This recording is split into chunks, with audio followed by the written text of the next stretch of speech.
21 মে 2025 সেনাপ্রধান অফিসারদের উদ্দেশ্যে বক্তব্য দিয়েছেন। আপনারা জানেন গত কয়েকদিন ধরেই সেনাপ্রধানের নানান ধরনের কি বলবো যে বানরের মতো চক্কর খাচ্ছেন তিনি। এই বাদনামি করতে করতে তিনি বেশ কিছু এটাকে বলা চলে যে রাষ্ট্রের যে আইন সে আইনকেও লঙ্ঘন করছেন তিনি। তো তাকে মনে করতে হবে যে তার মতো কিছু কুলাঙ্গার কিছু আওয়ামী সেনাবাহিনীর কথায় পুরো সেনাবাহিনী উঠবে বসবে না। কিছু ইউটিউবারকে ভাড়া করে তারপরে তিনি নিজে যা মনে চায় তাই করতে পারবেন। এই দেশের মানুষ আওয়ামী লীগকে আবার ফেরানোর সেই মেজাজে নাই। আমি সেই অফিসারদের উদ্দেশ্যে তিনি কি বক্তব্য দিয়েছেন সেই বক্তব্যটা আপনাদেরকে চুম্বকাংশ শোনাবো, কারণ পুরোটা অনেক লম্বা। তার আগে কিছু কথা বলে নেই যে আমার মনে হয় সেনাপ্রধানের এই বক্তব্যটা আপনাদের আগে গুরুত্বপূর্ণ জায়গাগুলো শোনা। সেটা হচ্ছে কর্তব্যরত অফিসারদের উদ্দেশ্যে সেনাপ্রধানের বক্তব্য 21 মে 2025। কর্তব্যরত ব্যক্তি ব্যতীত দেশের সকল সেনানিবাস ও জাতিসংঘ মিশনে মোতায়েন সকল সেনা অফিসার এই অনুষ্ঠানে যোগদান করেন। প্রথম অংশে সেনাপ্রধান অফিসারদের উদ্দেশ্যে প্রায় 30 মিনিট বক্তব্য রাখেন এবং এরপর প্রায় 1 ঘন্টা 15 মিনিট অফিসারদের প্রশ্নের উত্তর দেন। এখানে 2 নম্বরে বলা হয়েছে, সাধারণভাবে সেনাপ্রধানকে বেশ ক্লান্ত, খানিকটা হতাশ ও স্বভাব বিরুদ্ধভাবে উত্তেজিত দেখা গেছে। তার প্রাথমিক বক্তব্যে তিনি নিরলসভাবে কাজ করে দেশের প্রতি দায়িত্ব পালনের জন্য সেনাবাহিনীর সকল সদস্যকে অভিনন্দন জানান। তবে বিভিন্ন কারণে সে দেশের শান্তি শৃঙ্খলা সহ সার্বিক পরিস্থিতির সম্পর্কে তিনি হতাশা ব্যক্ত করেন। তার বক্তব্য ও প্রশ্ন উত্তরের পর্বের আলোচনার উল্লেখযোগ্য অংশসমূহ নিম্নরূপ। আচ্ছা, এখানে তিনি বলেছেন যে সার্বিকভাবে দেশে একটি অরাজক পরিস্থিতি বিরাজ করছে বলে তিনি উল্লেখ করেন। সময়ের সাথে পরিস্থিতির আরো অবনতি হচ্ছে বলেও তিনি উল্লেখ করেন। আইন শৃঙ্খলা বাহিনী, বেসামরিক প্রশাসন সহ সকল সংস্থা ভেঙে পড়েছে এবং পুনর্গঠিত হতে পারছে না। শুধুমাত্র সশস্ত্র বাহিনী এখানে এখন পর্যন্ত টিকে আছে এবং দেশের স্থিতিশীলতার রক্ষায় কাজ করে যাচ্ছে বলে এই অংশটা খুবই গুরুত্বপূর্ণ। আজকের এই যে বক্তব্যটা দেওয়ার জন্য তিনি গত 9 মাস ধরে, আপনাদের মনে আছে, প্রথমে ঢাকা বিশ্ববিদ্যালয়ে একটা ছেলেকে পাগল সাজিয়ে তারপর মারা হলো। এরপরে সংঘবদ্ধভাবে আপনার ধর্ষণের ঘটনা ঘটলো। এই কয়েকদিন আগে ঢাকা বিশ্ববিদ্যালয়ে একজন শিক্ষার্থীকে মারা হলো, যে কিনা বিএনপি সমর্থক একজন ছাত্র ছিল, অর্থাৎ ছাত্রদল সমর্থক। এখন এই যে ঘটনাগুলো ঘটিয়ে দেখেন কি করা হলো, ভিসির সাথে মুখোমুখি করা হলো বিএনপিকে। ওইদিকে আপনার আসিফ মাহমুদের বিরুদ্ধে বিএনপিকে উস্কে দেওয়া হয়েছে সিটি কর্পোরেশন ইশরাককে বসানোর জন্য। আমি মনে করি ইশরাক এখানে এই জোর জুলুম করে তারপরে বসার জন্য ইশরাক ছেঁচড়ামো করে তারপরে সিটি কর্পোরেশনে বসার মতো ছিল না। সামনে যদি মেয়র ইলেকশন হয়, কোন নির্বাচিত সরকার হলে সেইভাবেও তার যাওয়ার সুযোগ আছে, কিন্তু তাকে উস্কে দিয়ে তারপরে আসিফ মাহমুদের বিরুদ্ধে লাগানো হয়েছে। এই জায়গায় একটা বড় ভূমিকা পালন করেছে আসিফ নজরুল। আমি অনেক কিছু আপনাদেরকে কার কার সাথে কথা হয়েছে সেগুলো উল্লেখ করছি না, তবে এইটুকু আমি আমার তাদের সাথে কথা বলে যেটা দেখেছি যে আসিফ নজরুল 2 দিকে ঢোলের তিনি বাড়ি দিয়েছেন। এই পক্ষকে উত্তেজিত করেছেন, এই পক্ষকে বলেছেন তুমি এটা করো।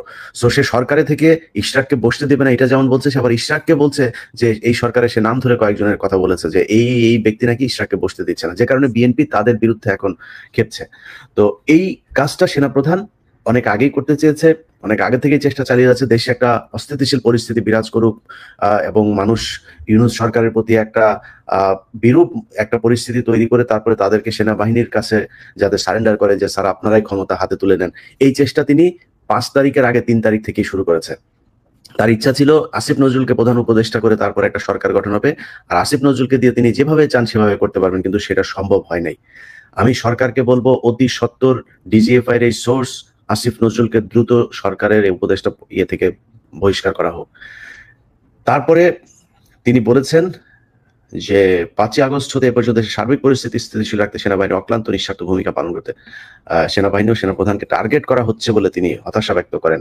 সেনাবাহিনী ভালো করেন এই 5 তারিখের পর থেকে। আপনারা সারা দেশে আপনাদেরকে ম্যাজিস্ট্রেসি পাওয়ার দেওয়া হয়েছে। এই সেনাপ্রধানের আপনার তাদের যেসব উচ্চ পদস্থ যেই জায়গা থেকে তাদের কমেন্ট করা হয়, সেই জায়গা থেকে আমি অন্তত 20 জন মেজর ক্যাপ্টেন তাদের সাথে কথা বলে শুনেছি যে তাদেরকে কাজ করতে দেওয়া হয় না। তারপর তারা বলছে ভাই আমাদেরকে রাস্তায় কেন নামিয়েছে আমরা জানি না, আমাদের সব পাওয়ার আছে কিন্তু আমাদেরকে কোনো কিছু, অস্ত্র উদ্ধার করতে পর্যন্ত তাদেরকে দেওয়া হয় না। অস্ত্র উদ্ধার করতে গেলে আমি দক্ষিণবঙ্গের যে কোনো একজন অফিসারের কাছ থেকে শুনেছিলাম যে ভাই আমরা অস্ত্র উদ্ধার করতে যাই, আমরা তো এটা আগে আমাদের রিপোর্ট করতে হয়, এবং যেখানে যেখানে রিপোর্ট করে এর বাইরে অন্য কেউ জানার কথা না, কিন্তু তারা অস্ত্র উদ্ধার করতে যখন যায়, যে দেখা যায় 5 মিনিট আগে, 3 মিনিট আগে, 2 মিনিট আগে তিনি পলাতক। তার মানে যাদেরকে তারা রিপোর্ট করছে, তার অফিসারদেরকে, তারা এটা জানিয়ে দিচ্ছেন যে এখান থেকে সরে যাও। আওয়ামী লীগের এই লোকজনকে তারা এইভাবে বাঁচাচ্ছে। আচ্ছা, এরপরে বলা হয়েছে যে জাতিসংঘ কর্তৃক জুলাই আগস্ট বিষয়ে যে প্রতিবেদন তৈরি করা হয়েছে তাতে সেনাবাহিনীর কোনো বক্তব্য নেওয়া হয়নি। ডক্টর ইউনূস এটা নিতে দেয় নাই জাতিসংঘকে। মানে জাতিসংঘ যেই রিপোর্ট দিয়েছে সেই রিপোর্ট সেনাপ্রধানের পছন্দ হয় নাই। উনার কাছে দিলে উনি আরেকটু সুন্দর করে করতেন, এইখানে সেনাবাহিনীর কোনো সমস্যা ছিল না, সেনাবাহিনী কোনো কিছু করে নাই, সেনাবাহিনী গুলি করে নাই, এগুলো জামাত শিবিরের লোকজন সেনাবাহিনীর পোশাক পরে, বিডিআর এর পোশাক পরে গুলি করেছে, এটা উনি বানায় ফেলতেন, যে কারণে ওনার এটা পছন্দ হয় নাই। তারপরে তিনি বলেছেন সংস্কারের বিষয়ে, তিনি সংস্কার চান, তবে তিনি যেভাবে চান সেইভাবে এই সরকার করছেন না। তো তিনি কিভাবে চান সেটা আপনারা এই কয়দিন আগে একটা বক্তব্য শুনেছেন, যে যেদিন আওয়ামী লীগ নিষিদ্ধের জন্য এই আন্দোলন হচ্ছিল শাহবাগে, যমুনার সামনে, সেদিন সেনাপ্রধান সশরীরে বঙ্গভবনে গিয়ে তারপরে বলে এসেছে যে আওয়ামী লীগকে নিষিদ্ধ করা যাবে না। ওয়াকারকে এটার জবাব দিতে হবে যে ওয়াকার আওয়ামী লীগকে নিষিদ্ধ না করার জন্য তার এত ইন্টারেস্ট কেন, এটা তাকে করতে হবে। তারপরে সে সরকারের এই সংস্কারের ভেতরে কয়দিন আগে আপনি হাসনাতকে আপনারা জানেন যে ডেকে নিয়ে যে তারপরে থ্রেট করা হয়েছে যে তোমরা বেশি বুঝো না, বেশি ফাল পারো না, হ্যাঁ, সেই পোস্ট আপনারা দেখেছেন। যদিও সেটাকে পরবর্তীতে সার্জিস এবং অন্যান্যদেরকে দিয়ে এটা কিছুটা ব্যালেন্স করার চেষ্টা করেছে, সেটা তারা করতে বাধ্য হয়েছে। সেনাপ্রধানকে জবাব দিতে হবে, হাসনাতকে ডেকে নিয়ে আওয়ামী লীগ নিষিদ্ধ করা যাবে না, এই দায়িত্ব সেনাপ্রধানকে কে দিয়েছে? মানবিক করিডোরের মতো স্পর্শকাতর ও ঝুঁকিপূর্ণ সিদ্ধান্ত নেওয়ার এখতিয়ার বর্তমান সরকারের নেই বলে তিনি উল্লেখ করেন। তিনি বলেন, শুধুমাত্র একটি নির্বাচিত রাজনৈতিক সরকারই যথেষ্ট পদ্ধতি অনুসরণ পূর্বক এরূপ সিদ্ধান্ত নিতে পারেন। তিনি করিডোরের বিশাল একজন বিরোধী মানুষ। সেনাপ্রধান, তোমার আম্মা শেখ হাসিনা এই পুরো বাংলাদেশটাই ইন্ডিয়ার করিডোর বানিয়ে রেখেছিল। এর আলাদা কোনো অস্তিত্ব পৃথিবীর বুকে ছিল না। এর পুরো সার্বভৌমত্ব, স্বাধীনতা দখল করেছিল ভারত। তুমি কই ছিলাও? যেই জুলাই আগস্টে ছাত্রদের উপর নির্যাতন করা হয়েছে, যে দেশের মানুষের উপর গুলি করে, সেখানে অসংখ্য ভারতীয় লোকজন এসে তারপরে ট্রেনে করে বর্ডার পার হয়ে এসে কিলিং মিশনে অংশ নিয়ে তারা সুন্দরভাবে বাংলাদেশ পার হয়ে গিয়েছে। তুমি কোথায় ছিলা? তোমার ক্যান্টনমেন্টে বসে তারপরে আসিফ নজরুল্লাহ, তোমার অফিসাররা বসে সেনাবাহিনী, এই ভারতীয় সেনাবাহিনীর গোয়েন্দা সংস্থার লোকজনের সাথে বৈঠক করেছে। কোথায় ছিলা তুমি তখন? তোমার এত সার্বভৌমত্বের প্রতি হয়েছে, তোমাকে ইউনূস না করছে নাকি পার্বত্য চট্টগ্রামে যায় জেএসএস ইউপিডিএফ এর সন্ত্রাসীদেরকে করতে? তুমি এখন প্রতি সপ্তাহে তোমার সেনাবাহিনীরে পোলাও খাইতে দাও, তুমি তোমার সেনাবাহিনীরে কনস্ট্রাকশন ব্যবসা ধরাই দিছো, তুমি এখন আসো করিডোর নিয়ে আমরা কথা বলবো। এই দেশে যদি ডক্টর ইউনূস না, আমি আমেরিকায় বসে আছি, যদি আমেরিকাও যদি আমার দেশের জন্য আমরা যদি ফাঁসিও দেয়, যদি আমার দেশ দখল করতে যায়, আমরা কথা বলবো। আমরা এখনো বেঁচে আছি তো। তোমার মতো 2 নাম্বার টোকাই মার্কা দেশপ্রেমিক আমরা না তো। তুমি সারা বছর হাসিনার খায়া এই দেশের পুরো সার্বভৌমত্ব ভারতের হাতে দিয়ে তুমি এখন করিডোর মারাইতে আসছো না? বাংলাদেশের বিমানবন্দর প্রতি বছর লোকসান, হাজার হাজার কোটি টাকা তাদেরকে দিতে হয়। তো তোমার আমি কেন দিব?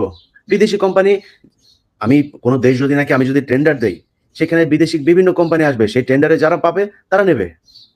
আমার বন্দর ব্যবস্থাপনায় সমস্যা, এটা যদি এই সমস্যা যদি এই জট যদি না হয়, এটার জন্য আমার বিদেশি কোনো কোম্পানি যদি নাকি করা হয়, করবে, সমস্যা কি? আপনি যদি বাংলাদেশ বিমানটা যদি এখন এমিরেটস এর কাছে যদি দিয়ে দেন, আর ভাই এমিরেটস এই দেশে যা এই বিমানবন্দরে যে পরিস্থিতি করবে, প্রতিটা মানুষ এটা সুফল ভোগ করবে। এখন কোন দেশ, কোন কোম্পানি, মানে দেশ মানে কোনো দেশ এসে আমার এটা দখল করে করবে, এটা আমি বিরোধিতা করব, জীবন দিয়ে দিব এটার জন্য। কিন্তু আমার কোনো কোম্পানি, কোনো দেশের বিদেশি কোম্পানি এসে যদি এটার হ্যান্ডেলিং এর কাজ নেয়, এটার রক্ষণাবেক্ষণের কাজ নেয়, সমস্যা নাই তো। তুমি তো এতদিন ইন্ডিয়ারে যে সুযোগ সুবিধা দিয়ে রাখছিল, ইন্ডিয়ান একটা জাহাজ যদি আসে তাহলে তাকে আগে খালাস করতে হবে, সে পরে আসলেও তার আগে দিতে হবে। তুমি তখন তো এটার বিরোধিতা করো নাই। তুমি পাহাড়েই করো না কেন?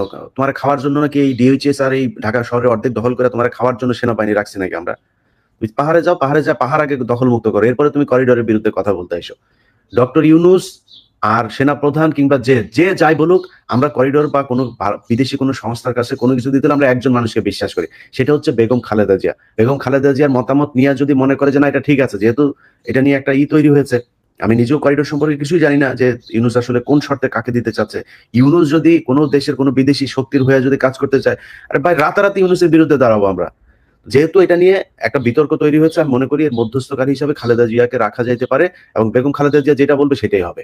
একজন বিশ্বস্ত দেশপ্রেমিক, তিনি কোনোদিন এই দেশের বিরুদ্ধে যায় এমন কোনো কিছু করবে না। তো খালেদা জিয়াকে আনেন, এনে আপনারা বসেন, বসে এটা কি করবেন সেটা সিদ্ধান্ত নেন। ওয়াকার এটার জন্য কষ্ট পাচ্ছে, এই সে লিখেছে এখানে যে there will be no corridor. এখানে সে এটার মানে কোট আনকোট একটা দিয়েছে এই লেখাটার ভিতরে, তিনি স্পষ্ট ভাবে বলেন, এটা লেখার আগে বলেছেন। যাই হোক, ওয়াকারের কাছে আমাদের দেশপ্রেমী, উনি ইন্ডিয়ান মাল, ইন্ডিয়া যাও, তোমার আম্মু ইন্ডিয়া গিয়েছে, ইন্ডিয়াতে যাও। আচ্ছা, এরপরেই বলেছে একইভাবে চট্টগ্রাম বন্দরের বিষয়ে কোনো সিদ্ধান্ত নেওয়ার এখতিয়ার এই সরকারের নেই। একের পর এক গার্মেন্টস ফ্যাক্টরি বন্ধ হয়ে যাচ্ছে উল্লেখ করে তিনি বলেন এই বিষয়টি সরকারের কোনো ভূক্ষেপ নেই। তুই কি পাল ফালাস? তোর ডিজিএফআই সারাদিন আকাম করে এই গার্মেন্টস এর পোলাপানের কাছে যায় কাটি মারে এদেরকে করার জন্য। ওই বিভিন্ন কারখানাগুলো নষ্ট হয়ে যাওয়ার পেছনে তোর লোক দায়ী, তুই করছিস। ওই যে গাজীপুর এলাকায় এক ডিজিএফআই একটা দিয়ে রাখছে, ব্রিগেডিয়ার জেনারেল একজন, এটা ছিল আত্মীয়, ওই সিলেটের ওই যে এক আছে না, ওই যে মাগুর একটা আছে না আপনার লন্ডনে পৌরসভার মেয়র বা কিছু একটা ছিল, তার আত্মীয়, তার সাথে ছবি টবিও আছে, আমার কাছে আছে ওগুলো, তারা নিয়ে এসে দিয়েছে। তো এরা তো সারাক্ষণ এই গুটিবাজি করে অস্থিরতা করে। এখন আজকে সে এখানে বলেছে যে এটা করছে। তোমার ম্যাজিস্ট্রেসি পাওয়ার দেওয়া হয়েছে, তুমি সরকারের পার্ট তো তুমিও, তোমার সরকার তো সেই দায়িত্ব দিয়েছে। তুই এখানে না যা, তুই এখানে গুটিবাজি করে সারাদিন ভারতের সাথে, তোর বউর ফোন দিয়া তুই সারাদিন শেখ হাসিনার সাথে আলাপ মারিস কেন? ওই জন্য তোর সেনাপ্রধান বানানো হয়েছে নাকি?